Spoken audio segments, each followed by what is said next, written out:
Good morning, and thank you all for joining us today for our second public records request. On February 23rd, members of the Youth and College Division and the North Carolina Faculty Forward met in this exact same spot on W.E.B. Du Bois's birthday, who was a founder of the NAACP, to demand transparency with the Board of Governors. On our first request, we had demanded four things. We wanted all the meetings to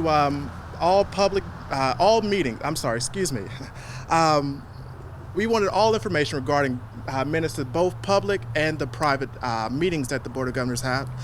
We wanted all information about the alleged firing of Mr. Tom Ross, and we wanted information about the potential candidacy of Mrs. Spellings. As many of you know, Mrs. Spellings is the former Secretary of Education under the George W. Bush administration, who makes $775,000 with only a bachelor's degree in political science. We are trying to figure out why the Board of Governors decided to choose someone who is, in our opinion, not as qualified to serve the UNC system, who can't even necessarily teach in some of these institutions, but is able to become president, which is, to us, it's not right. This whole hiring process was undiplomatic. It was not transparent. So, moments from now, I'm going to call up our attorney, Mr. Al McShirley, who wrote our second public request, and he's going to go through the demands. And then we're also here to call out Mrs. Spellings and put some pressure on her about Senate Bill 873, which is a bill that's designed to defund our HBCUs, to turn them into potentially community colleges, and force them into bankruptcy with this $500 tuition. So we're just here to get some answers and let the Board of Governors know that we want our leaders to represent the students, not just the handful. We know that Mrs. Spellings has went around and did her 100-day tour asking for members of the UNC system to give her a chance. Well, Mrs. Spellings, this is your chance to stand on the right side, to answer the calls of the students, and to stand on the right side of history. So I'm going to call up Attorney Al McShirley, followed by Ajamu Dallenhunt Jr., who is a student at North Carolina Central, followed by Dr. Alta Cravey, who is a professor at UNC and a member of Faculty Forward, and Derek Smith, who is a professor at North Carolina A&T. Attorney McShirley. Amen. Thank you for coming out on this beautiful morning. As you probably just saw, we went inside. We had made a previous arrangement with Tom Shanahan, the General Counsel, and of course, Ms. Spellings, the new president. And this second request goes to her and to Tom Shanahan. We have copies of this that we'll give the press afterwards. The main point of this second request, as you know, we got 549 pages of emails in our first request. We have a fairly good idea now of how they forced President Tom Ross to accept a deal in return for his silence and not fighting his firing. They gave him $600,000 for last year, $300,000 for this year, and all kinds of other benefits. In return, he had to sign an agreement that he would not do anything that would embarrass the university. One of the things that we discovered from the emails that they gave us was that almost immediately the News and Observer had done a story on the day he was forced to sign this agreement, January 16th of last year, 15, in which they said he was forced to do that. And he actually admitted that day in his statement that it was not the way he wanted it to happen at all. So what we've done is to focus in this request on the documents, the emails and everything back and forth as to why Mr. Ross was forced to resign much before what his own schedule was. We know that that's a fact, and this myth that they put out, and the press has bought it to some degree, we worked out a contract with him and everything is hunky-dory and he's very happy, is if you go back and look at the actual history, it was clear he was forced. It's a carrot and stick contract where they give him a lot of money on one hand and then they say, and if you speak up and fight this in any way or encourage your faculty members to fight it, you're going to lose all this money and you're going to be fired. I've negotiated these kinds of contracts. They call buying your silence.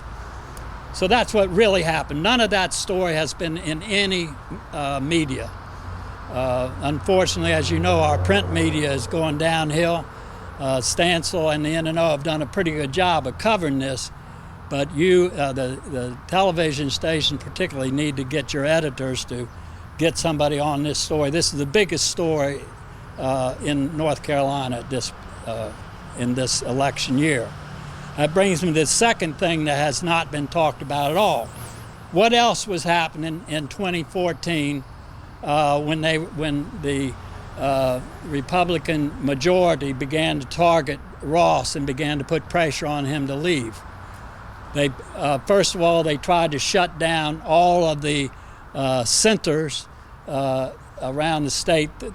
Two of them are here in Chapel Hill. One's at Central that our good friend Professor Jarvis Hall runs over there. Our other good friend Gene Nichols runs one here, and Ted Shaw and Mark Dorison run the Center for Civil Rights. What do those three groups have in common? They got money from Z. Smith Reynolds. Who used to run Z. Smith Reynolds? Tom Ross. These were organizations he was setting up to give students the opportunity to get involved, to learn by doing, to learn just like our students in our youth and college division are learning more this summer studying on Margaret Spellings than they learned in all of Professor Smith's classes. So that's one thing that was happening. They were targeting Tom Ross back in 2014. Another thing was happening. In Texas, the University of Texas in Austin, which is quite similar to the structure of this university, was looking for a new chancellor. They call the president down there the chancellor. We believe, although we can't prove it yet, that Margaret Spellings was, the Bush family had given her approval to put in for that job. For whatever reason, she didn't get it. Remember, there's something else that was happening in Texas and over in Florida. Former Governor Jeb Bush was thinking about and calling up all Daddy Bush's big money people, and Karl Rove was raising money for his super PAC, was going to put his hat in the ring to run for president of the United States. And everybody in 2014 and up through 2015 believed that Jeb Bush was the dominant candidate, let's put it that way, in the Republican primaries. Nobody saw Donald Trump. So when Margaret Spellings decides that she's interested, and the Bushes are encouraging her to move out of Texas and help build a base for this conservative and racist brand of republicanism that was born and nurtured in Texas and in Florida, she says, okay, I will try for the University of Texas. When she didn't get it, her fully vetted resume, etc., was turned over to the people here. Now, here's an interesting thing that the press has not come up with yet, which was what our essence of the documents we're asking for now, is when and how did Margaret Spellings' availability first come to the attention of Lou Bissett and the people that were running the Board of Governors? When did they first hear about it? Was it before or after they pushed Tom Ross out, forced him to resign? That timing is very important, because if it was before, and if Margaret Spellings was telling people, if you hire me and my good friend Jeb Bush gets elected president, I've got a direct pipeline, both money and power, to the White House, running a whole political operation out of the Board of Governors. And that was the selling point that she bought. Certainly anybody that's looked at the record knows that they didn't hire because of her education. They didn't hire because she had experience running large universities. No, they hired her because of who she was, who she knew. She knew both the candidate, Jeb Bush, and she knew his super PAC man, Karl Rove, very well. Jeez. So go back and look at that. Now what we have, and it's one reason why the public needs to know and needs to have some transparency about this, is if we'd have known that back then, that's why they were hiring her, because she thought Jeb Bush was going to be the president, and they thought he was going to be the president, and they were going to help him do it. Some of us might have come in and say, hey, some of these people are living in their own little virtual world. There's a whole other movement out here, including in North Carolina, where there's a whole lot of black and white people and Hispanic people and gay people and straight people, old people, young people, are building a Moral Monday movement here. And North Carolina ain't like Texas. So if you come up here, you are not inheriting a ready-made Republican-run state or university system. And we could have brought some light to this and saved the university great embarrassment. Now we bring light after the fact, but we will continue to bring light.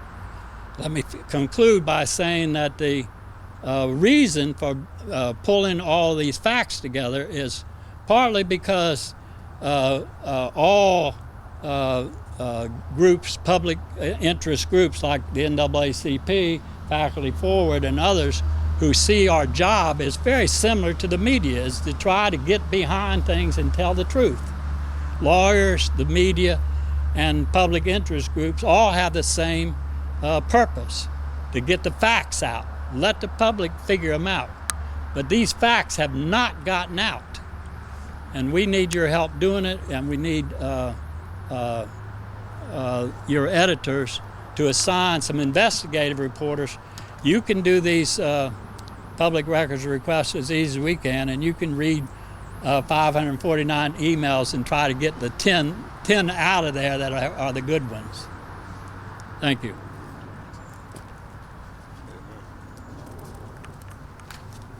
Good morning. My name is Ajamu Dillahunt, rising sophomore at North Carolina Central University.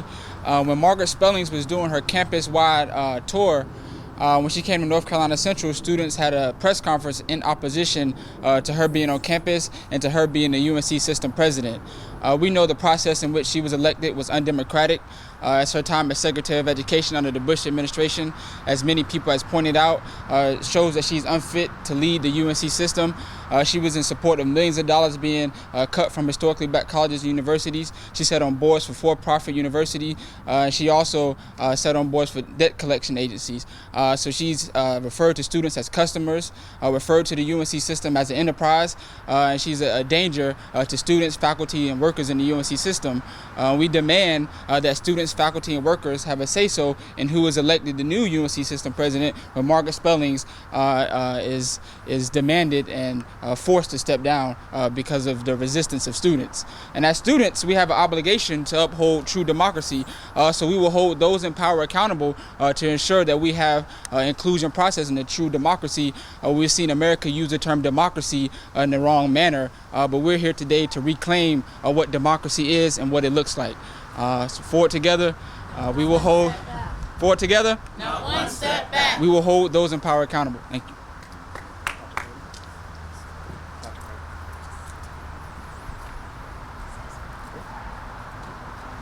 Good morning.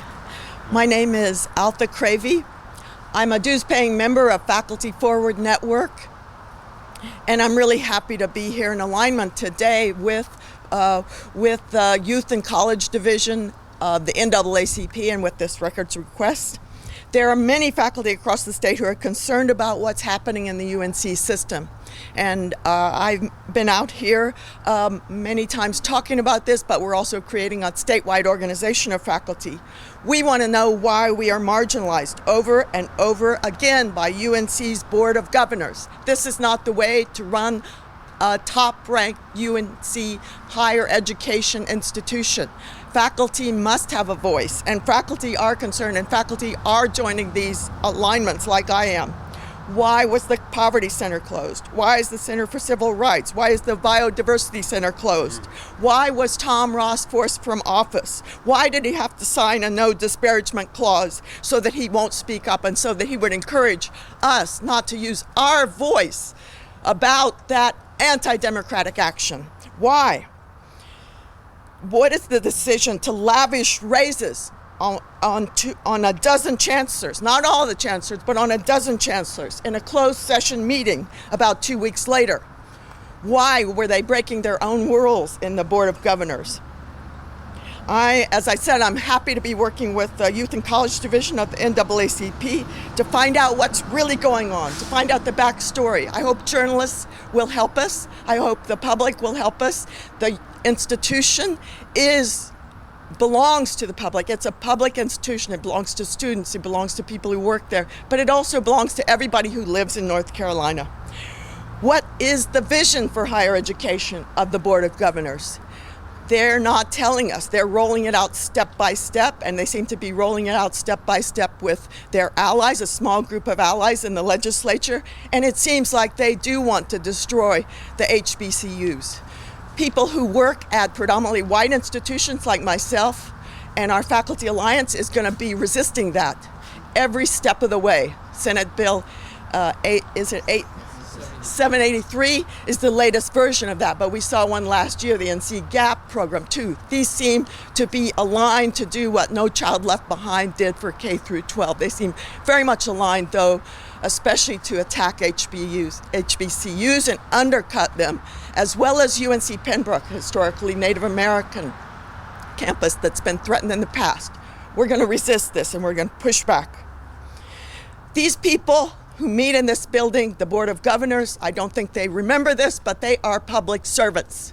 Margaret Spellings is a public servant. She has an outrageous salary, but she works for us. She is a public servant. We need to remind them. Faculty, students, North Carolina citizens need to hold these people accountable at every step of the way.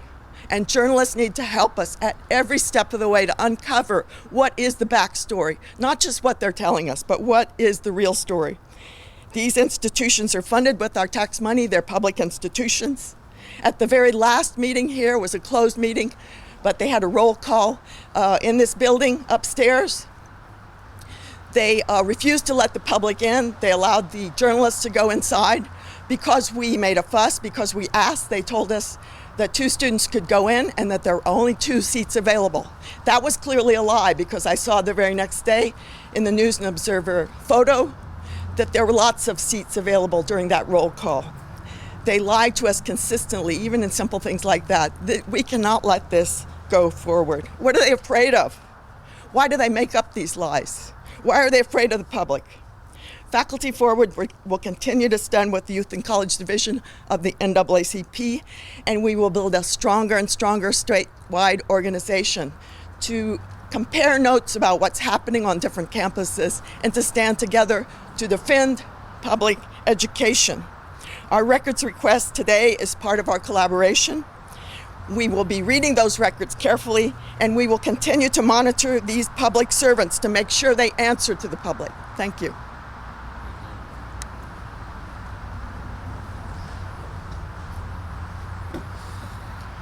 Once again, I'm Derek Smith. I'm a faculty member at North Carolina A&T State University and an adjunct at Fayetteville State University. And Fayetteville State University, I'll speak on their behalf as well as an alum. I want to first commend the Youth and College Division and Faculty Forward for keeping the community continually abreast at this attack on public higher education, specifically liberal arts. And I want to call on faculty members and chancellors in particular all across the state and all the public institutions to stand with the citizens of North Carolina. And we need to know where you stand. If you don't stand with the citizens of North Carolina, we would like for you, especially the chancellors, to sign on to some of the legislation, some of the court cases that are already out there. There's an opportunity to do some amicus briefs on HB 2. We also have newspapers that love it when chancellors write op-ed pieces. If you don't believe it, ask Chancellor Anderson from Fayetteville State University when he came out in opposition of the proposed Senate Bill 873. So we need the chancellors to speak out. Just a few weeks ago, Governor McCrory went to MSNBC, meet the press, and said he needed to hear from the university chancellors. He needed to hear from the universities, he said. Well, here's their chance.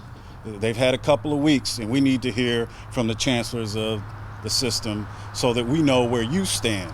And more specifically on HB 2, the university communities need to know what they need to do in terms of how to carry out their policies when it comes to even just using the bathrooms. And the chancellors are quite silent. Also, the faculty members across the state, it's time for you to stand up and to help us protect public liberal arts education in the state of North Carolina. The UNC system has been heralded as one of the greatest systems of public education that the world has ever seen. But right now, the extremists in North Carolina are brick by brick dismantling that system. And so we're calling on all concerned citizens of North Carolina, and specifically the chancellors and faculty members here, to speak out against NC-GAP, to speak out against Senate Bill 873, and to speak out against HB 2 and all other forms of these attacks that are coming from the General Assembly and from the Board of Governors. Thank you. And before we open this up for questions, we just want to run through this quick timeline that we found out of the 549 emails. Out of those, we found about 10 that was actually legit, if we should say. On January 6th, Joni Weatherton, who was the Vice President of Communications for the UNC, for the University of North Carolina, had sent an email out saying that President Tom Ross had no intentions to retire or resign from office. That's January 6th. Now, January 16th, President Ross signs his resignation letter and sends an email out to the UNC system saying he has agreed to resign. Following that, a few hours later, Willis and Partners, who was a firm in Texas, sent Lou Bessett, who was the chair, or who is currently the chair, an email saying that they can help provide them with some resources to find the next UNC chancellor. And they stated that the next UNC chancellor, the next UNC president, should come from the second largest institution, which is Texas. And we also found that this Board of Governors do not like students or the media. We know that the Board of Governors tried their best to stop the News and Observer reporter Jan Stencil from writing her article about the hypocrisy that's happened behind these doors. Ms. Hannah Gage and a few others were going back and forth saying that they found Mrs. Jane Stencil at a bar, and they were able to hold her from not writing the story right then and there. It's in the email, so we can give you all copies of that. And one thing that we found that was very alarming and how they really felt about students was when the current chair, Mr. Lou Bessett Jr., stated that he met with security. And quote, he said, met with security, we're bringing the water cannons, end quote. That's what they refer to as students who try to protest the hypocrisy that happens in this UNC system. Now, we all know that referring to water cannons and whatnot is what they did in the 60s to African Americans when they just began to protest. This is the same type of hypocrisy that's happening in this UNC system. And it is up to you all and it's to research this. And it is up to the faculty and the students to continue to speak truth to power.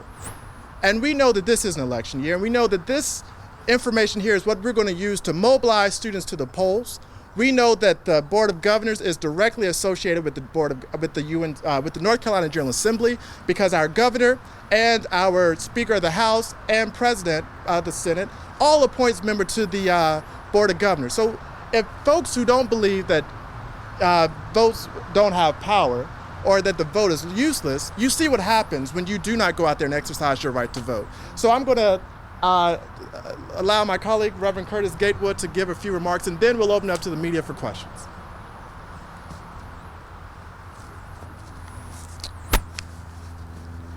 First of all, we are very disappointed with what is going on as supposed to be UNC systems. It looks as if they would prefer that African Americans and other men who are trying to get into educational institutions would rather be occupants at North Carolina Central Prison than North Carolina Central University.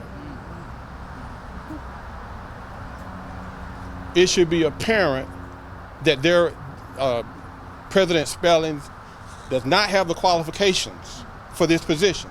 And I'm not even going after her educational background.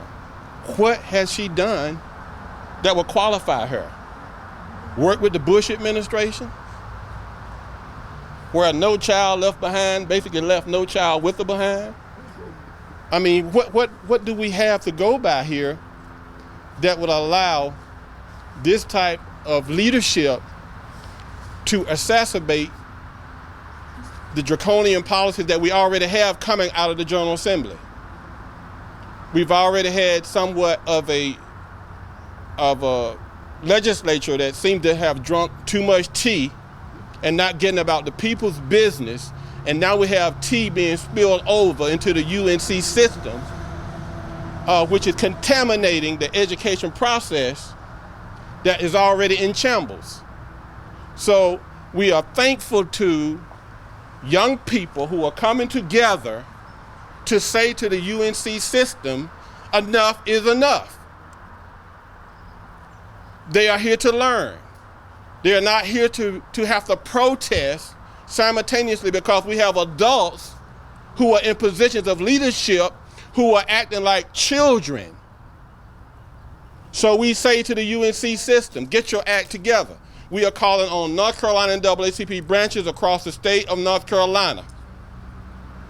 HK&J partners, over 210 partners, are standing while they may not be here. Reverend Dr. William J. Barber II, who could not be here today, he wants you to know we are standing solidly with our partners, with our youth, with Tyler Swanson and the North Carolina NAACP College Youth Division, to say we want transparency.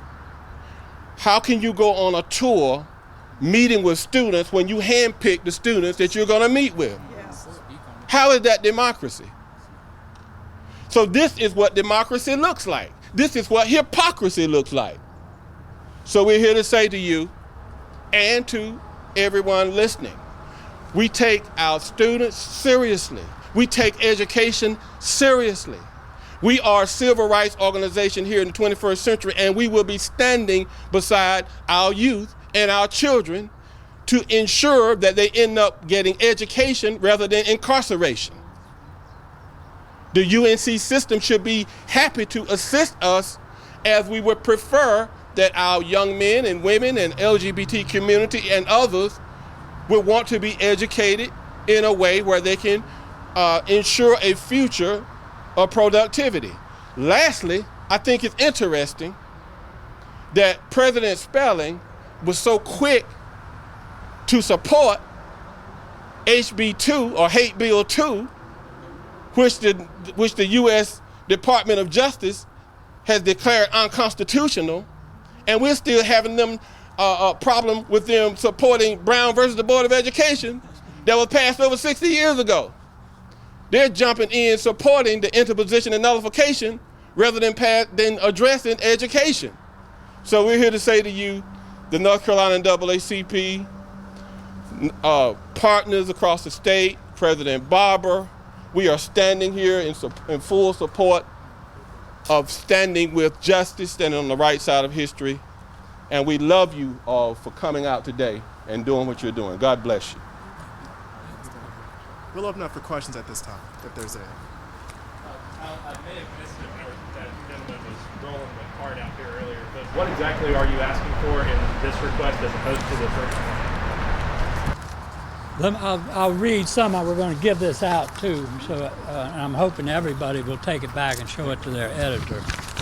But I wanted to read 3 or 4 to give you a flavor of now that we have a pretty good idea of the general thing, what we're of how they what we say dumped Ross, forced Ross out is probably the most accurate way of saying it, and forced him out quickly because they had a hot property whose best friends and political family was running their younger son for president.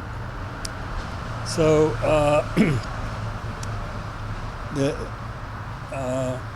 besides the December 11th, 2015 email, this is just 4 or 5 months ago, when the students began coming to the meetings, and peacefully and nonviolently. It's true that there were a few that resisted arrest, but that's so totally different from being peaceful and nonviolent. We ask all information which the BOG board and staff with other university employees have shared in preparation for welcoming the public at their public meetings, including the teachers, because the students, teachers, and employees of the 16 campuses who have every right to peacefully attend your meetings. And I talked to the other media that covered Moral Mondays. As you remember, when we first did Moral Mondays, they arrested people, they jerked them around, they kept them in jail practically all night. They put handcuffs on them, called us outside agitators, morons, and stuff like that. And some of the same people, Goolsbee, who was on this, he was the inventor of the moral morons. Some of these same people are the ones here who know what they're doing is wrong with the public money. And when anybody comes into the things, I was thinking of Altha, a sweet old woman professor at UNC coming in there, and they get uptight and talk about water cannons and throwing them out and cutting it down to 2 chairs. Remember, Fannie Lou Hamer said, "I didn't come all the way to Atlantic City for 2 damn chairs." We don't come to UNC for 2 damn chairs. We come here to express our feelings. If they won't meet with us, if they won't listen to us, then of course some of our people are going to go into civil disobedience. Civil disobedience is always the last straw. But I am sure, and I say this directly to Spellings and to Shanahan, if they want to sit down and meet with some of us, we'd be glad to meet with them and find out directly. This is a crazy way to try to get information out of your public servants. Why don't they call up Reverend Barber and say, "Come on over, bring some of your professor friends over, and I'll tell you what I want to do. And if I don't do it, you can throw me out tomorrow." There's all kinds of ways to deal. The First Amendment provides that. But right now, we got to win our First Amendment rights. And also the Board of Governors at the meeting that Mrs. Spellings presided at Fayetteville State, she stated there's going to be opportunities for members of the community, students, faculty to address the Board of Governors at the meetings. Well, they've had 2-3 meetings since then, and that hasn't happened. So, she keeps saying, give her a chance, give her a chance. She's crying on the media. Students won't give her a chance. Well, Mrs. Spellings, we've given you chance after chance. You refuse to meet with the students. You refuse to meet with the community, and that's what we're talking about. And that's what we're demanding the media to actually start writing and put pressure on them, because, it takes both. It takes folks in the street putting pressure on them. It takes the journalists putting pressure on them. And then we're going to put pressure on them in the booth. So this is in the courts. And in the courts. Are you going to encourage people to go, because they are having the public comment section on Friday, at the meeting coming up on Friday, so are y'all encouraging people to go to that? We will have members of our youth in college, faculty, forward. I'm sure we'll have folks there, and we will make sure that the same thing that we're speaking to you all today is the same thing Mrs. Spellings will hear if they give us the opportunity to speak. Any other questions? I have more. I actually wanted to ask you about Fayetteville State in general. I believe you said you were an alum of Fayetteville State, of Senate Bill 873, and rather than the tuition portion of it, but the possibility of renaming several of the universities as well. So this is Professor Derek Smith from A&T, but he also teaches at Fayetteville State. Right. Yeah, Senate Bill 873 has, as one of its sections, a proposal to rename Fayetteville State University, Western Carolina, Elizabeth City State, Winston-Salem State, and Chancellor Anderson wrote an op-ed piece, I believe in the Fayetteville Observer a few months back, in staunch opposition to that. Apparently there was a discussion with Margaret Spellings at Fayetteville, and she said she didn't see any reason to change the name. However, the bill has come out. Some of the sponsors of the bill claim that they're going to pull that portion from the bill, but as of last night, it's still in there. And we just believe that it's an attempt to whitewash the HBCUs, and it's an attempt to undermine a wonderful tradition of historically black colleges and universities in the state of North Carolina. And North Carolina has done it like no other state. We tend to fund our HBCUs at a much higher rate than other southern states, not nearly like it should be. But right now, a $500 tuition per semester and tuition freezes would completely, totally decimate these institutions. They wouldn't even be able to retain faculty, keep the doors on and the lights on, keep the doors open and lights on. Mrs. Spellings, and this is, I mean, I'll say this and I'll close, when we get to talk about Mrs. Spellings, she's such an interesting woman. You have so much about her that you just want to share it to everyone.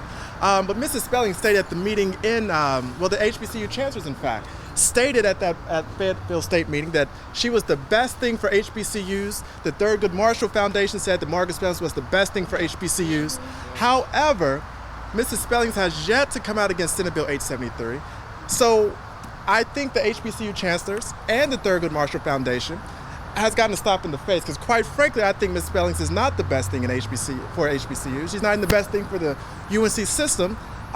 So we really want to see how she really stands. She was solid on HB2, now she's solid on this. So Mrs. Spellings, Dr. King once said, our lives begin to end when we become silent about the issues that matters the most. I think that our education, our schools do matter, our lives matter, and our votes matter, so we cannot sit there and allow her to be silent about these issues. So, thank you.